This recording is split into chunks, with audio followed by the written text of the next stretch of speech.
All right, can everyone see this, the savings PowerPoint? Yes. Perfect, thank you. So welcome to Savings, a level 2 certification class. Let's go through some logistics before we get started.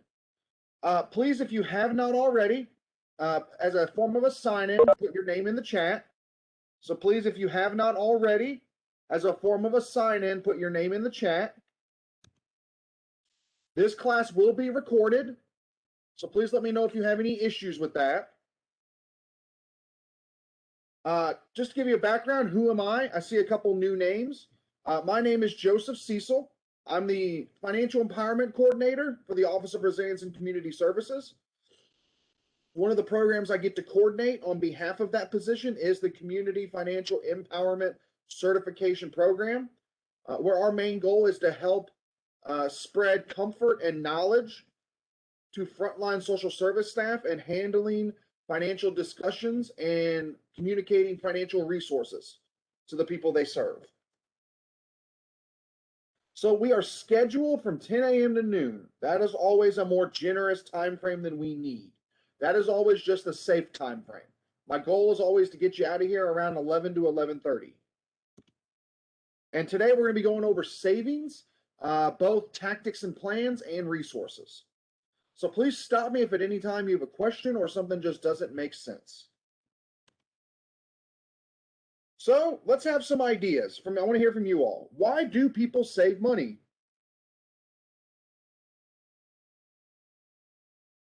Why do we save money? For emergencies. That's a popular one. That's a good one. Emergencies. What else? Well, what are some other reasons? Vacation. Sure. Vacation, for extras, for things we want, of course. Any other reasons? I see retirement. That's a good one too. Those are all good reasons. Let's go through. So for our goals, whatever they may be, we want to save money towards our goals. To build wealth. For emergencies, probably the most popular answer. For large items we want. Also just to cover times when income may be less or we have more bills. Is there a hierarchy to our saving? Well, as you can see by the hint, according to Dave Ramsey, there should be. His number one focus should be our emergency fund. And it should be our retirement fund, which should account for about 15% of our income. Then should be goals, such as assets. He specifically hits on assets, homes, cars, education, things of that nature. Then we can get into the large purchases and wants, only after we've checkmarked those first three. So here are some stats for you. How much money do you have saved in your savings account? Well, you can see the large majority of people, we are less than $5,000. You see this whole left side of the chart here? Everything over there is less than $4,999. What are you primarily saving for? As you can see here, the top savings goal is retirement. Then we've got towards a home, a vacation in a car, college, either for themselves or for someone else, and then for your family and children. And then a great one I found was, what obstacles are keeping you from saving more money? And I'm sure we've all seen these in our day-to-day work is, I'm living paycheck to paycheck. I don't make enough money. My bills are too high. I've got too much debt. So as you can see here, here's the average amount of savings per age group.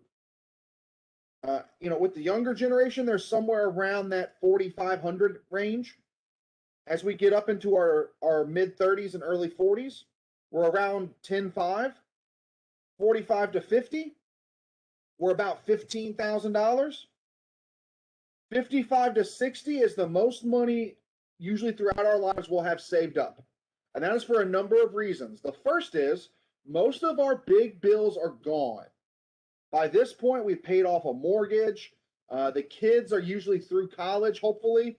There's not much other bills laying around besides normal day-to-day necessities. So you've got extra money now. You know, you haven't exactly retired yet, probably. So you can put away more money than if you were younger and still had more responsibilities and requirements. So let's dive into it. Are Americans saving? The average American saves just 3.8% of the income they bring home each month. 58% of 5,000 respondents on a survey had less than $1,000 saved. More than 1 in 5 working Americans aren't saving any money for retirement, emergencies, or other goals. Only 1 in 6 employees, roughly 16%, report saving more than 15% of their yearly earnings. And other research has found that 60% of millennials don't have enough money saved to cover a $1,000 emergency. The Federal Reserve Board found that 61% of adults would choose to cover a $400 emergency using cash or something else. The remaining 39% would borrow or sell something to cover the expense or not be able to pay for it at all. The CFPB's National Financial Wellbeing Survey demonstrated that liquid savings, liquid meaning accessible, is an important factor for financial well-being. Finding that consumers with different levels of accessible savings had the largest disparities between groups in financial well-being.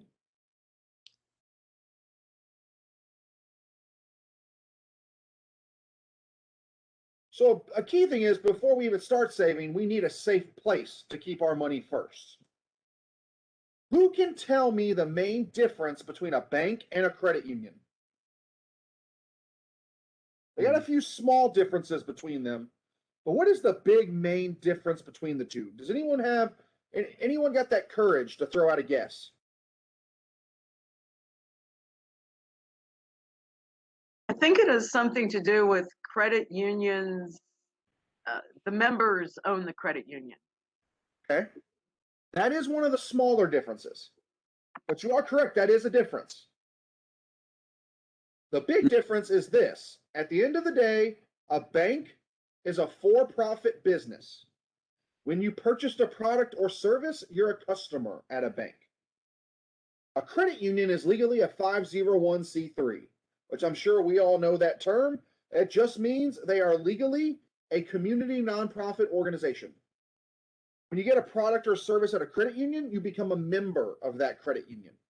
And as Sherry mentioned, at many of these credit unions, that means being a member means you own a very, very, very fast forward 5 minutes of me saying very small portion of that credit union. So then what are the advantages and disadvantages of each? Well, the advantages of picking a bank is that they have more. They have more branches, they have more ATMs, they have more products, and they have more services. And that's because they have more resources, aka more money, more capital. If I asked you all to start naming financial institutions, the majority are going to be banks, because that's who we see. We see them everywhere. The disadvantages, though, are they tend to have rated worse customer service than credit unions because of their bigger nature. And their fees and rates tend to be higher, and there tend to be more of them. So the advantages of a credit union then are, and you'll see they tend to play off each other. The advantages of one type tend to be the disadvantages of the other. The advantages of a credit union are, well, stereotypically and in surveys, they have better customer service because everything is located where the credit union is. You know, they're just local institutions. They also have better rates and fees and less fees. The disadvantages of a credit union are, well, they have less products and services and less locations and ATMs. And here's a handy chart to kind of compare the differences between the two. And don't worry, you will be getting a copy of this presentation after today's session. So one problem, though, with finding that safe place to keep our money may be negative information from our past. From checking account reporting companies such as ChexSystems, Early Warning, and Telecheck. Banks and credit unions use reports developed by these companies to decide if someone can open a new account with them. You may have negative information from the past, if you've had a checking or savings account before and you owe them money, you have an unpaid negative balance, such as an overdraft, and the account was closed by the bank or credit union. If you were suspected of fraud, or if you had a joint account with someone else who had any of these problems. Some banks and credit unions require you to pay these old charges and reconcile the issues before you're able to open a new account, even if it was from another institution. Under federal law, though, checking account reporting companies must, among other things, take steps to ensure and assure that the information they provide is accurate. Also, they cannot include any information that is more than 7 years old.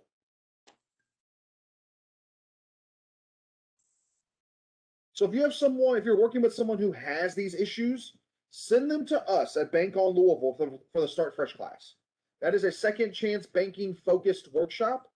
We work with people to get reintegrated into the banking system through that workshop. So interest, in terms of savings, it's the money financial institutions pay you for keeping money deposited with them, but normally only in your savings account. Checking accounts rarely, if ever, have an interest rate. A key part of this interest in terms of your savings is the effect called compounding. This means earning interest on the interest you've already earned. So I'm sure some of you have already seen this example, the Ben versus Arthur. Ben at age 19 saves $2,000 per year, compounded annually at 12% for 8 years until he is 26. For the next 39 years until he is 65, he does not deposit or invest a penny more. Arthur, at age 27, 8 years later, invests $2,000 per year for 38 years until he is 65. His investment also earns 12% compound interest per year. So my question to you all, who do you think will have the most money, Ben or Arthur at the age of 65? What do you think, Ben or Arthur?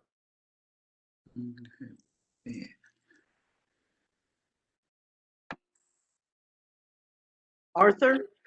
I got a vote for Arthur. There's a vote for Ben. There's 2 votes for Ben. I put it in there. Okay. Let's see.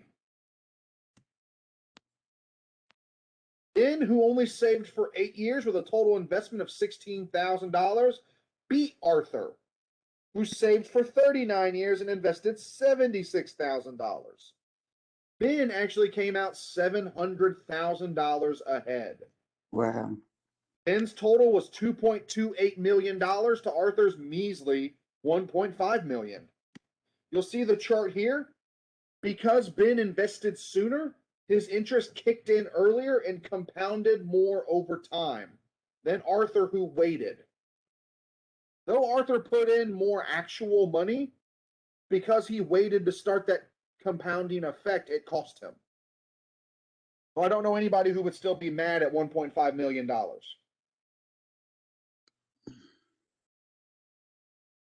There's also the rule of 72 concerning interest. It's a simple way to determine how long an investment or deposit will take to double, given a fixed, unchanging annual rate of interest. You take 72 by dividing 72 by the annual rate of return, aka the interest rate. You can obtain a rough estimate of how many years it will take for the initial investment to duplicate, aka double. So, most banks have a 2% interest rate. If you just deposit whatever your deposit is and never touch it, it's going to take 36 years, roughly, to double. So here's your chart kind of handily showing you the rule of 72.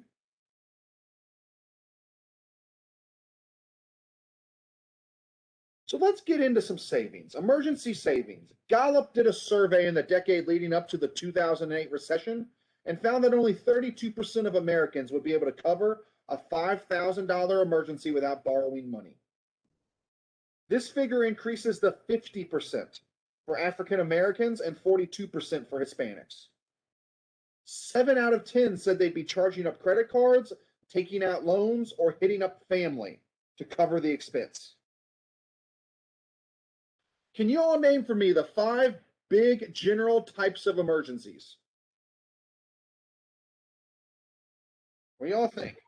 Hey, I can't. Health, Health is a big one. Yes, health. What else? car repair, Car, that's 2. Home repairs, that's 3. We got 2 more. Layoff, job loss, that's 4. We got 1 more out there. Let's see if y'all can get the clean sweep. Oh, okay. We Medical got car, bills? home, medical, and job loss. What was that last one? Oh, I said medical. Okay, medicals count. We already got medical. We got car, home, medical, and job loss. Death. I saw death. We tend to count death in medical. Okay. The last one we throw in is family or kids. Okay. oh, Kids are their own category. If you've got kids, you know kids are their own category. So we got car, home, medical, job loss, and family or children. Car. Name me something that can break on a car and you get fixed for less than $100. Go. Brakes. No. Brakes. Where are you going for $100 brakes? I want to flat know. tire. Yeah, flat tire. I see a couple. Hold on. Let's address a couple. I hear flat tire. Okay. Flat tire is a good one, but let's go by car logic. Even if you go to a discount tire place, how many new tires do you normally get put on by car logic? 4, Well, you can do 4, but you usually do at least 2 so you can balance and rotate, right? Mm-hmm. So I don't know anywhere you can go to get 2 tires for less than $100 plus labor. All right. I'm playing devil's advocate, by the way, if you can't tell. Or I saw headlights. Headlights is a great one, but it depends on your make and model. So, for instance, I used to have a Kia Rondo. It's a crossover type SUV. I had a headlight bulb go out. Go to Pep Boys, buy the new bulb for $30. Take it to the register. She says, "All right, thank you, Mr. Cecil. Pull your car around to the mechanics bay. We'll get it put in for you." I go, "Oh, don't worry about it. Take it home." Pop off the front visor, put it into myself. And she goes, "No, sir, I don't think you realize we have to take off your front left tire to access the headlight bay."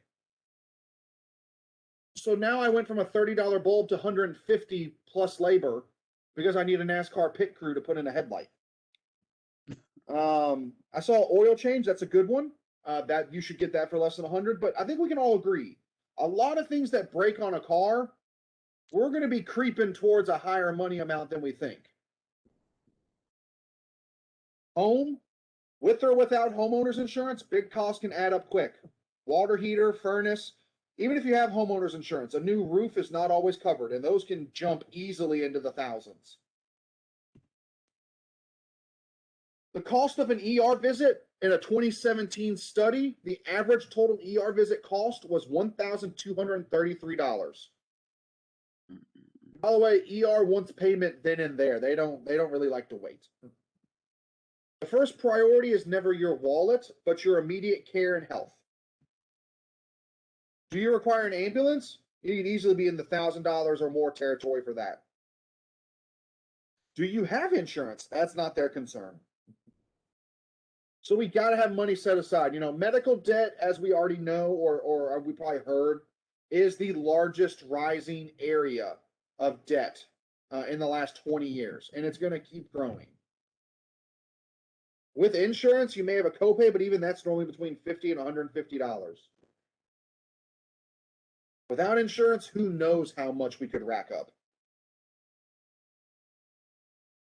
Anyone know how much you are advised to keep in your savings in case of job loss?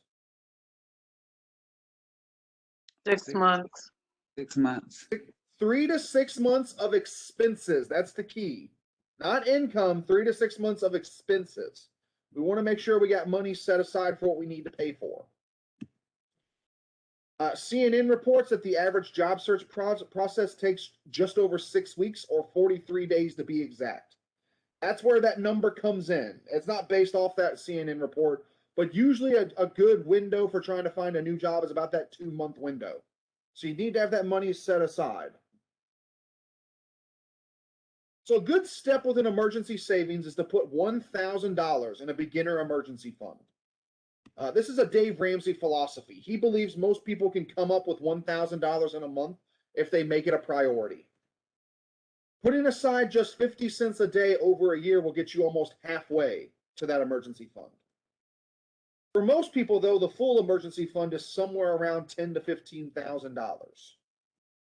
And please remember, the emergency fund is not an investment, it's insurance, and insurance costs you money.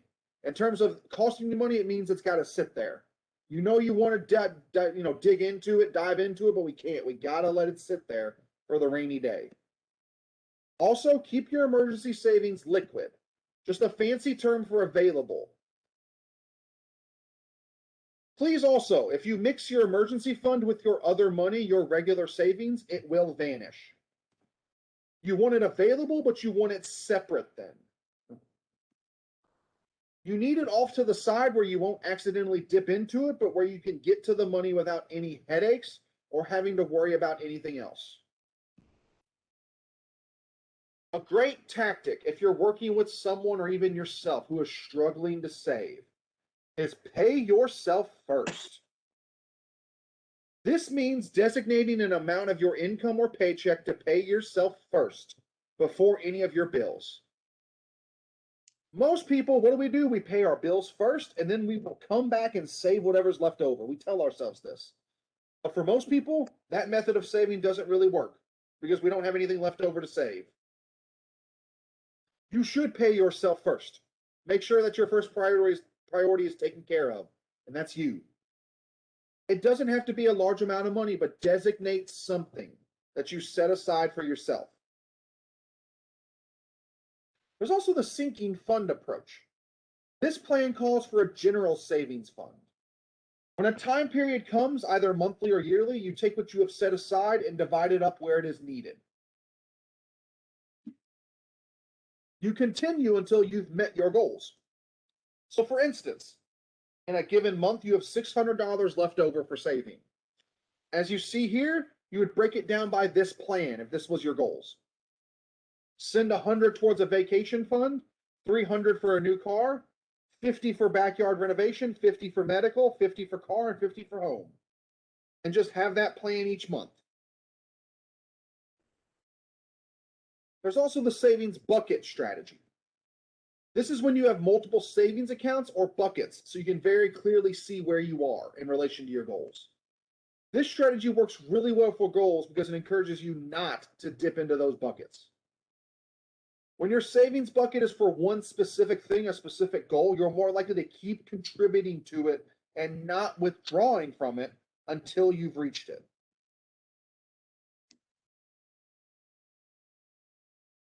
So a savings plan, this is the most basic way to get on track with your saving. What you got to have figured out is, what is your reason for saving? How much do we need to save? How are you going to find that money to save? Where's it going to come from? Where are you going to put that money? A place that is safe and secure, yet still accessible. And we all know the acronym. Our goal should be SMART. The truth is, people save more successfully when they set a short-term goal. It seems more realistic. For instance, committing to save $20 a week over a month for 6 months is much more attainable than setting a goal to save $500 a month for a year. It's easier to get that momentum and motivation going with short-term goals and short-term mindset. Once you reach that short-term goal, you'll work towards creating a habit, and savings is nothing more than a habit. So here's an example savings plan you've got here. We've got what our goal is, how much we need, what's our time frame, what are we saving each month to get towards there, what's our strategy, and where are we keeping it. This is nothing fancy, it's just a sheet of paper with these different categories. Savings plans should also be split into short and long-term goals. When I teach about financial empowerment work, we teach about these big assets and goals, getting into your own home, getting ready for your college education. How are we going to pay for that? And, we always want to say, yes, we're going to do this. We're going to do this. But it's easier to say yes to something that's far away. And then it can seem like a huge mountain to climb. How am I going to raise $150,000 to get this house? Well, it's great to have the long-term goal, But what helps is having those short-term goal steps getting you up that staircase to the long-term goal. Having those short-term goals to celebrate and have them as milestones, it makes a big difference. So a short-term savings goal is usually 1 to 3 years, and examples include an emergency fund, a vacation, or a down payment for a car. A long-term savings goal is anything past 4 years in length, and is things such as a home, your children's education, and retirement. Savings plans are great for periodic purchases and necessities. Think especially about holidays, where due dates don't change and they come the same time every year. Work towards setting aside money in non-holiday and non-birthday months as a nest egg to have come spending season. I'm that type of person. The holidays come up November, December, and I've been like, oh, great, I got to go shopping now. I don't have anything set aside. Well, it shouldn't surprise me. It's been scheduled for December every year I've been alive. So just having that awareness that those times where our income is more, our bills are less before those periodic instances, that's when we need to be setting aside more money. Like I just said, realize there will be times of the year you can save more than others. The holidays are a bad time to try and save, so use the off months to offset it. Use your slow spending months to make up for the times you need to spend more. So it's time for you to figure out if you could save as a low-income household. If you have, maybe a sheet of paper and a pencil, maybe get your phone out as a calculator. Let's see. So the federal poverty line is at $26,200 for a family of 4, or $2,183 per month. All right. Housing in Louisville, the average is about $949 per month for housing. Transportation is ballparked at $290 for all the various fees and necessities concerning transportation. Food, if we're just going off food stamps or a basic meal plan, $342. Utilities are ballparked at $158. Childcare, one of the biggest growing bills in most budgets, $552. You are currently at $2,291. And those are just, I think we would all agree, are 5 very basic, very necessary bills, right? This doesn't even include clothing, entertainment, healthcare, cable, internet, things of that nature. So you can, it's no shock here to see why people may be struggling to save in today's society. One great tactic to set up or tip is save automatically. Set up automatic savings is the easiest and most effective way to save, and it puts extra cash out of sight and out of mind. Automatic savings means you have a process in place to save at regular intervals, whether that's monthly, weekly, or daily. Money will be rerouted from your account to another place. Instruct your employer to direct a certain amount from your paycheck each pay period and transfer it to a separate account, whether that's for retirement or savings or both. Automation also keeps your preferences in place no matter what emotional context or mindset you are currently in.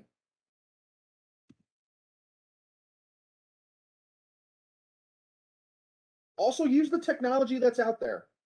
Digit is a free savings app that helps put your savings goals on autopilot.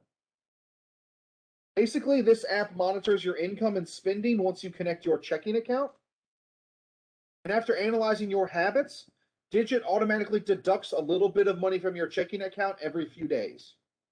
The app stores it in a savings account, so you're constantly saving money without lifting a finger. They never deduct more than they think you can afford and even provide a no overdraft guarantee. There's also Capital with a Q. It's a hybrid automatic saving app that allows you to save based on goals. You can decide what triggers a deposit, and the app will do the work of getting that money into a savings account. You can also save with group goals, so you can get together with friends and family and set goals together. For example, I'm sorry, their most popular rule allows you to round up every purchase. Basically, they look at your transactions and round up, adding that change into that savings account. The app is free, FDIC insured, and available for both iPhone and Android. You don't like technology? There's the good old-fashioned envelope method.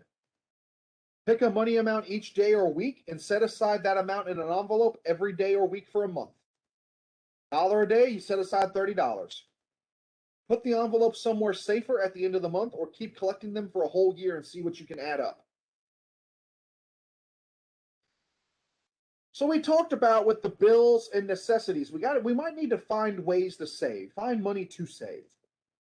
One of the most common ones I always hear is decrease spending. We can always cut back somewhere. A big one is getting rid of memberships. How many of you, I'm guilty of it, you got that gym membership you never use? Every month, it keeps deducting away from your account. A magazine you signed up for, a subscription. We have so many of those floating out there that we don't disconnect from and get rid of. Here's one that you always hear, but I hate pushing it on the people I serve, is increasing your income. Getting a part-time job, as if, the people we serve don't work enough. I do, though, love to push, these untaxed skills and hobbies. You've got a side hustle, you're good at baking. You can babysit. I love untaxable skills and hobbies. Have a yard sale. One of the favorite challenges I love to talk about is go around your house, go around your living area, go into your closets, your attic, your basement, put everything in the center of each room that you have not worn or used in a year. Your goal after getting all that stuff piled up is to then sell it and get rid of it. Use that money to set aside for a nest egg. Save your loose change. Use those roundup offerings, whether through your bank or credit union or the apps. Tax time and windfalls and bonuses are a great place to start your savings. Each tax season, households making less than $52,000 claim $100 billion in federal tax refunds. The tax refund is the largest check we will likely receive all year.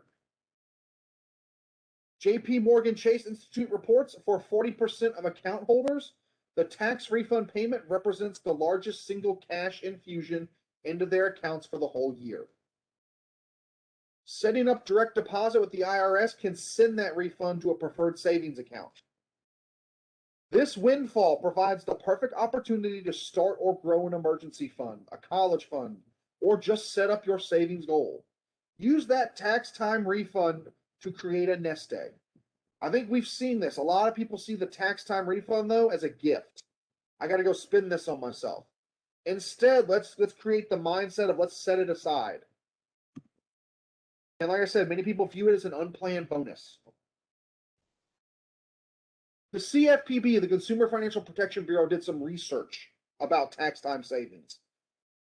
In a large-scale randomized experiment, with H&R Block's prepaid card customers, they send the company's prepaid customers a message before tax time that included a small monetary incentive to save or a message encouraging savings before tax time. They found that increased deposits into a savings feature compared to a control group that did not have the incentive or did not receive the savings message. Results also showed that customers who saved generally deposited a substantial amount into the savings feature. And almost a quarter of these customers kept a portion of the savings there for months beyond the end of the tax season. So sometimes all it may take is that little nudge towards getting someone to use their tax time refund towards savings. The data also suggests that lower income consumers are able to save if they choose to do so. Taken together, the results of the study highlight strategies that may increase tax time savings, such as a company encouraging its customers to save before the season begins, or even incentivizing customers to save. The strategies used in the pilot were low cost and easy ways that people can help create that savings desire. Another tip is to have more than one savings account. Having a single savings account often means your various savings goals and pools of money gets mingled together, which can make it hard to focus and identify where you are in relation to your goal. Ideally, you should have separate emergency savings account, a separate retirement account, a separate general savings or major purchases account, but be careful. Having too many accounts can rack up fees and coordination issues. But ideally, you should have at least these three set aside. So what are some tools out there to help you save? There's the CD, Certificate of Deposit. This is a special type of savings account offered by financial institutions. You generally must keep your funds in the CD for a specified period of time to avoid penalties, but you select when that account becomes mature and you can access the money again. They often operate under the premise that you forfeit availability for a higher return. CDs have a higher return than a regular savings account, but usually lower than the stock market. Then you have the money market account. You cannot withdraw money or make payments more than 6 times a month from these accounts by check, debit card, or transfer. Most of the money market accounts pay a higher interest rate than regular savings accounts and often include check writing and debit card privileges as opposed to the certificate of deposit. The advantages of a money market account include higher interest rates, insurance protection, and those check writing and debit card privileges. You do have limited transactions though, and there are higher fees and minimum balance requirements than regular accounts. So what are some barriers to saving overall? As we've kind of highlighted, there may not be enough income or our bills may be too high. We use credit. We may use credit too much. We may rely on credit cards too much. Maybe the people we're working with, they are just going from crisis to crisis. And you cannot begin to even think about saving money when you're in crisis. Our focus is on just getting through the crisis, just getting through it. Maybe they have an issue with lack of financial institution access in their area. And at the end of the day, there's got to be a desire and commitment to save. Another problem may be public benefits. If you're on public benefits, you must be careful not to save too much money and go over the asset limits. For TANF, it's $2,001. For SNAP, $2,250 for Kentucky. Medicaid, $2,000. SSI, $2,000. So ABLE accounts are a newer option for tax-advantaged savings for individuals with disabilities. To be eligible for an ABLE account, you must be blind or have a qualifying disability that began before your 26th birthday. Eligible individuals can save money without affecting their eligibility for SSI, Medicaid, or other public benefit programs. ABLE accounts can be used for qualifying expenses such as education, housing, transportation, employment support, assistive technology, personal support services, and healthcare. Stable Kentucky is the partnership with the state of Ohio and state of Kentucky to offer ABLE accounts.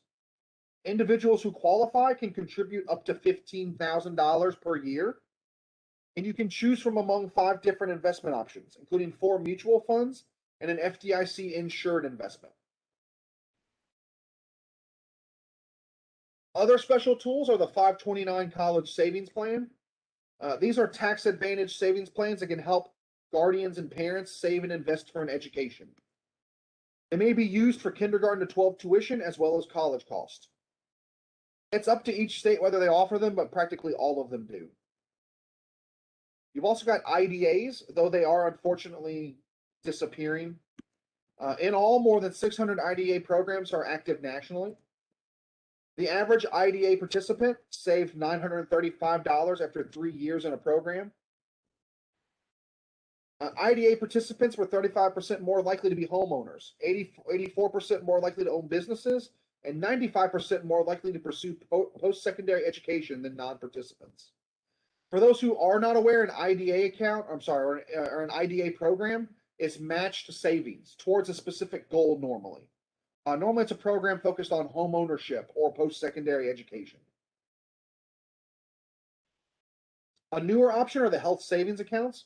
It's a type of savings account that lets you set aside money on a pre-tax basis to pay for qualified medical expenses. By using untaxed dollars in an HSA to pay for deductibles, copay, and other expenses, you can actually lower your overall healthcare costs. And they roll over year to year, usually if you don't spend them. A newer one out there are CSAs, or Children's Savings Accounts. CSA accounts are seeded with an initial deposit and usually have matched incentives used towards asset development after an age of 18, usually post-secondary education. So usually these accounts are started when children are in preschool or kindergarten, these programs, and usually as the child gets older and the parents or guardians make deposits, they're matched up to a certain amount of money. Children with even a small amount of educational savings, even less than $500, are 3 times more likely to enroll in college and 2.5 times more likely to graduate than a child with no savings, at all. The working hypothesis and theory is that the sheer existence of a child savings account creates a college-bound mindset for both the child and their family. And this is psychologically powerful in shaping expectations and achievements. So what are some resources out there? Apprizin. These are certified financial counselors. You need help figuring out how to save money or just in general, the people you're serving, these are a great resource to push them towards. Apprizin, though, does have a small fee for their services. Accelerate. These are trained financial coaches at 7 local organizations whose focus is on helping each client save upwards of $250. Accelerate has coaches at, I believe, our department at Office of Resilience and Community Services, Louisville Central Community Center, among others. This is run through the Metro United Way. You just type in Accelerate on Google, you will find their work. They are fantastic at what they do. Each client will be matched up with a coach, and they'll also be given offerings in different financial education classes and resources. Bank on Louisville, as I've already mentioned, we can help get people reintegrated into the banking system. The CFPB has a ton of resources on their website. The Your Money, Your Goals toolkit is free to download. It has a module on savings. They also have a savings booklet you can order for free. It's a pop-out toolkit. You make copies and keep using them with different people you're serving. So wrapping up, we as Americans are not saving enough. We don't have enough for emergencies, for our goals, or even for retirement. And why? Maybe some of it is we don't want to. That desire and commitment. Access to easy credit can be a detriment. Income doesn't keep pace with our bills. Please know, savings is the foundation of a financial life. And just like with a house, if the foundation is weak, the whole structure can come crashing down. Questions? Any questions on today's topic before we do some other wrap up?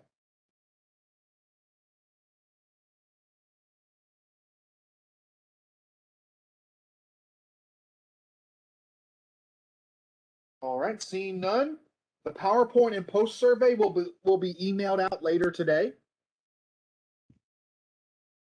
This is a level 2 class. So if you're unaware, there are 2 levels with the certification program. Level 1 is a one-time sitting. You just have to go through it once. It is a session on what is financial empowerment. How can you implement it within your organization? What are behavioral economics? What is behavioral economics, and why do we make the decisions we do? And general tools and resources. That is now offered online through a Google Classroom. So if you need access to that, you can go on our website, the Community Financial Empowerment Certification website on louisvilleky.gov, or reach out to me. Level 2 are more specific focused classes on topics such as today's, like savings or on credit. We also do train the trainers on different workbooks and curriculums To graduate level 2, complete level 2, you must attend 3 separate level 2 classes of your choosing. There are no specific 3. Speaking of that, our next level 2 class, we try to offer at least one a month, is on financial technology or fintech. That is on June 15th from 10 a.m. to noon. There is the link to register. Any certification program questions as a whole?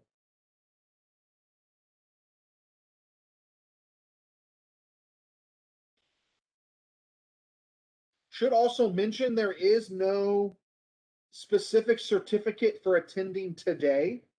So if you do need some kind of confirmation that you attended, please reach out to me. We do have a form for that. And I did not put it at the end of the class, but I'll put it here. My contact information, if you need to get a hold of me, here is my email, if I never type properly. It's joseph.cecil@louisvilleky.gov or 574-1969. So if there are no questions or anything else, you all are free to head out. Thank you all for attending today. And if you have any other questions or anything concerning the certification program, please reach out.